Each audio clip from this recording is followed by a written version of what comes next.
Bonjour à tous et bienvenue au journal de la présidentielle ivoirienne. À suivre dans cette édition, l'actu de la présidentielle, le reportage, l'éclairage de Jean Jaurès Tabi, notre débat à distance. Et à la fin de ce programme, la rue ivoirienne s'exprimera sur un sujet de notre rédaction. Le PDCI, le plus vieux parti de Côte d'Ivoire, forme ses membres afin de les préparer au mieux pour les élections prochaines.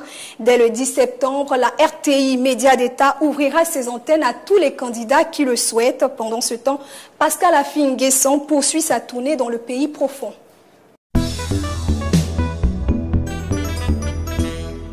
Moderniser le parti et mieux former les militants afin qu'ils prennent conscience de leurs responsabilités en tant qu'acteurs de la démocratie à la base. C'est le but de la formation organisée mercredi dernier au siège du PDCI en partenariat avec le Parti Les Républicains de France. L'idée, c'est quand même d'avoir des arguments de fond, c'est d'avoir une formation sur les idées et pas une riposte par la violence ou par des mots durs. L'objectif, c'est de répondre aux adversaires et aux critiques des adversaires avec des idées, avec des propositions concrètes. C'est pour ça qu'on propose un cercle de réflexion. Au niveau de la formation, c'est déjà important. On a appris beaucoup de choses là. Et puis, en ce qui concerne les échéances, il faut que le parti soit fort. À partir du moment où le parti est fort, dans une alliance, vraiment, cette alliance, du coup, vous voyez que vous comptez dans cette alliance. Parce que c'est le poids qui compte. Et le poids, d'abord, c'est la solidité du parti. Ensuite, la mobilisation des militants, l'entente, l'union. Dès le 10 septembre prochain, la radiodiffusion et télévision ivoirienne s'ouvrira à tous les candidats à la présidentielle. La télévision publique promet 20 heures de débats contradictoires. C'était au cours d'une réunion de travail avec la haute autorité de l'audiovisuel. Enfin, Pascal Affi-N'Guessan, le candidat du Front populaire ivoirien, poursuit sa tournée à l'intérieur du pays. Son retour à Abidjan est annoncé pour le 10 septembre prochain. La campagne électorale à venir annonce déjà ses couleurs. Les différentes directions nationales de campagne présentent des équipes aux nomenclatures et aux moyens divers. Dans ce reportage, nous vous proposons une présentation comparée des directeurs de campagne du RHDP et du Front populaire ivoirien, leurs forces et leurs faiblesses. C'est avec Jean Jaurès Tabi et Tanguy Dodo.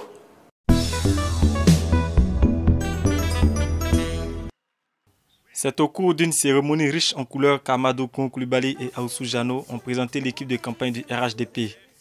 Nommé directeur national de campagne par Alassane Ouattara, candidat à sa propre succession pour le compte du RHDP, le duo issu du RDR et du PDCI a bâti sa machine électorale en s'appuyant sur les cadres et élus des différents partis composant le RHDP.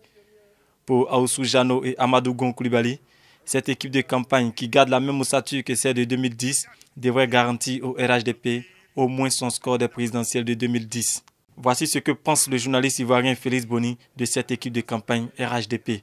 Ouattara part avec déjà l'avantage d'être le candidat au pouvoir, avec suffisamment de moyens, mais également aussi l'avantage d'avoir avec lui une coalition de formations politiques qui ne l'ont pas lâché. Et puis, vous savez bien que le Rassemblement des Oufouettistes est composé de partis très importants comme le PDCI et le RDR. C'est quand même une force pour le candidat au pouvoir. Cette force apparente du RHDP ne semble pas intimider le FPI tendance à Affi-N'Guessan. Ici aussi, c'est dans la ferveur que les personnalités chargées de conduire la campagne électorale ont été présentées. Le président du FPI, reconnu par la justice, a fait confiance à l'un de ses principaux soutiens, Marcel Gossio. L'ex-DG du port d'Abidjan s'est entouré des cadres du parti restés fidèles à Pascal Affi-N'Guessan. Ainsi, les ex-ministres Amani N'Guessan, Aboun Doré ou Augustin Komoro auront la charge de faire gagner un FPI handicapé par une crise interne profonde. Le candidat de l'opposition Affi-N'Guessan qui part, lui, avec une formation politique très divisée, mais également aussi au niveau des moyens, il va sans dire qu'Affi-N'Guessan n'aura pas les moyens que le candidat Ouattara qui est au pouvoir. Quand bien même qu'on sait qu'il y a des cadres valeureux qui sont autour d'Affi-N'Guessan qui peuvent lui permettre d'avoir quand même le minimum de moyens pour aller à ces élections. Cette campagne électorale annonce d'ores et déjà une bataille acharnée, chacun avec ses moyens.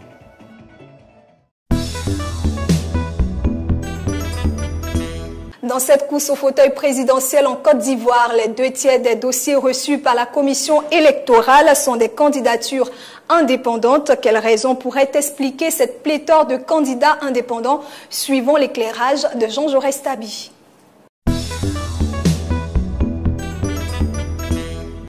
Trois des multiples raisons qui pourraient expliquer le nombre élevé des candidats indépendants à la prochaine présidentielle ivoirienne ont retenu notre attention. La première est la perte progressive de la confiance accordée par la société civile à la classe politique. Convaincus que les partis politiques ne répondent pas toujours comme il se doit à leurs attentes, de plus en plus d'Ivoiriens se lancent dans la course à la présidence. Le nombre élevé des candidats indépendants pourrait également trouver une plausible explication dans le fait que le cautionnement de 20 millions ne constitue plus vraiment ce verrou censé réduire le nombre de prétendants à la présidence. Avec l'apparition d'une classe de riches Ivoiriens qui s'affirme de plus en plus, il ne semble plus forcément nécessaire de s'adosser à une machine politique pour satisfaire aux critères de cautionnement exigés par la loi électorale.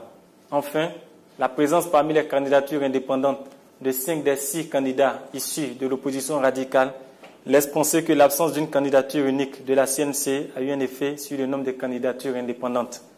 En effet, ne pouvant se présenter sous la bannière des partis dont ils sont issus, notamment le PDCI et le FPI, et n'ayant pu s'accorder sur une candidature unique en leur sein, plusieurs leaders de la CNC se sont, en fin de compte, déclarés indépendants.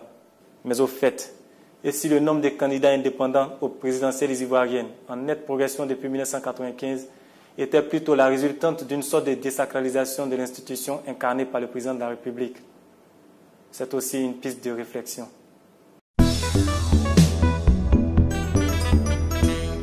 La réforme de la commission électorale demandée par la Coalition nationale pour le changement est-elle envisageable à 2 mois des élections? Est-ce opportun de poser ce préalable avant la tenue de la présidentielle d'octobre prochain? C'est le thème de notre débat réalisé par Landry Flan. Disons que pour la petite histoire, M. Bakayoko a été remis à la tête de la CEI de façon illégale, puisqu'il devait faire un seul mandat et aujourd'hui il est dans un deuxième mandat. Ça c'est le premier point. Je pense que pour refaire la commission électorale, ça ne va pas nous prendre 2 heures de temps. Il suffit d'un décret du président, celui qui gère aujourd'hui cette institution, pour que le lendemain on puisse réunir les conditions après une discussion avec l'opposition pour qu'on nomme des nouvelles personnalités, qu'on revoie les petits tests et que le Parlement se réunisse. En moins d'1 semaine, on aura véritablement fini ce côté-là. Maintenant, bien entendu, il y a les conditions générales dans lesquelles ces élections se déroulent, notamment la question sécuritaire, la question de ceux qui sont en prison. Mais je ne crois pas que si le président est véritablement engagé pour qu'on aille à ces élections-là, que ça poserait éventuellement des problèmes. Toutes ces réformes peuvent se faire en moins de 2 semaines, avant même que le Conseil constitutionnel ne rende sa copie, ce qui faciliterait en tout cas la tâche à tout le monde, parce que ça apaiserait l'essentiel de la classe politique et puis ça donnerait éventuellement une perspective positive pour tout le monde.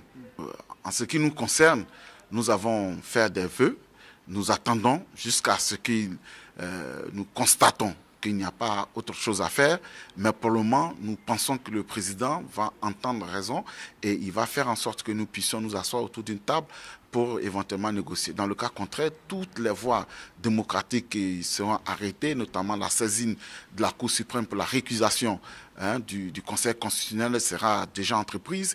Il y a la possibilité d'une saisine au niveau de la CEDEAO, mais là, il y a éventuellement d'autres débats que nous sommes en train de voir. Nous allons réajuster et puis bien entendu, il y a la possibilité d'organiser des manifestations publiques pour que le président sache que l'écrasante majorité du peuple ivoirien veut des élections transparentes et des élections surtout apaisées avec 0 mort.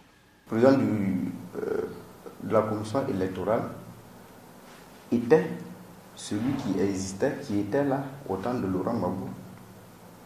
Donc comment il a pu subitement être favorable au président Alassane Ouattara? Je dis non. Même la CEI au temps de Laurent Gbagbo, vous pensez qu'elle était beaucoup plus équilibrée qu'aujourd'hui? Je ne pense pas. Parce que les représentants de ces mêmes institutions-là étaient encore plus nombreux que ce que nous constatons aujourd'hui. Donc c'est une CEI que nous avons aujourd'hui beaucoup plus équilibrée que ce qu'on avait par le passé. Mais vous trouverez un homme sur cette terre-là aujourd'hui qui n'a aucun penchant politique. D'accord, c'est possible qu'on puisse en trouver, mais même si c'est possible d'avoir un homme qui a un penchant politique, mais ne lui ôtait pas la possibilité de garder son sens de personne capable de tenir compte de l'intérêt général.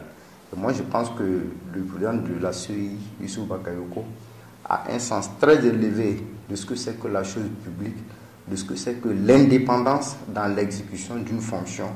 Et il a fait, il a prouvé à plusieurs occasions. Nous suivons cette démarche régulièrement. Vraiment, il ne faut pas confondre la pensée objective et puis les intérêts particuliers que nous sommes parfois appelés à défendre. Les électeurs ivoiriens seront bientôt appelés aux urnes pour répondre à un devoir citoyen et démocratique. Quels critères leur paraissent essentiels pour faire le choix du prochain président de la République? La réponse avec Mélène Méléi et Tanguy Dodo. Actuellement, il y a un seul candidat qui travaille pour moi. Donc c'est ce candidat-là que je préfère. Parce que là, il travaille encore, il continue de travailler et puis son travail est bien fait. Non, moi je me base sur l'amour du pays. Quand tu as l'amour du pays, tu réconcilies tout le monde. Si Gbagbo a la haie et que les autres là se présentent, bon, moi je ne vois pas quel amour juste... je ne vois pas l'amour qui se trouve entre les Ivoiriens. Le président qui vient là, si c'est lui qui est là aussi, c'est celui qui vient. Il n'a qu'à dire gentil, c'est tout. Lui qui peut améliorer la situation des Ivoiriens, lui peut améliorer nos conditions de vie, créer beaucoup d'emplois. Voilà. Pas question de choix. Pour moi, ce qui peut aller avec la paix, ne serait-ce qu'aller à l'avance avec le pays. C'est tout ce qui peut passer. Le président, pour moi, le futur président de la Côte doit être rassembleur. Puis il faut que je voie par ses actes qu'il pourra réconcilier. Le quartier est divisé en deux et c'est à commencer. À la Cipogie, à l'autre quartier, on se parle comme ça, mais on ne se parle pas de gaieté de cœur. Je veux qu'il y ait, comment on appelle ça, une réconciliation. Ils ne remplissent pas les critères. Il y a trop de remue-ménage, donc moi, je ne me sens pas concernée, c'est tout. Pour moi, le président de la République doit être celui-là qui doit être en mesure de répondre à l'attente des Ivoiriens, y compris les Ivoiriens qui sont RHDP et les Ivoiriens de l'opposition. Tout le monde doit être à l'aise. Kouadjouba Jeanne est une mère de famille et commerçante à Abidjan de décoction naturelle. Elle nous parle de ses attentes pour des élections apaisées. C'est dans la rubrique Awawane. Je m'appelle Kouadjouba Jeanne. Je viens de Bonois. Je vends les produits pour les Bonois. On appelle Pites. Les produits là nettoient le ventre, maux de ventre, maux de rein. Quand tu n'es pas en puissant, cet produit, il guérit ça. Moi, je souhaite pour l'élection qu'on doit être en paix pour voter pour le président, pour qu'il va gagner, pour nous aider, notre enfant, notre petit-fils, les mamans aussi, pour nous aider.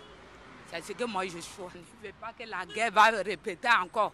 On doit être, tout le monde, tous les Ivoiriens doivent être tranquilles. Ils doivent avoir qu'un refroidi pour voter. C'est ce que moi je souhaite. Ce qu'on a vécu, moi je ne veux pas ça encore. Je ne veux pas que ça se répète encore. Je veux que tout le monde doit être la paix pour voter. C'est ce que je souhaite. Maman prie toujours. Je prie matin, à midi, soir. Il ne faut pas que la guerre va se répéter encore. C'est ce que maman souhaite.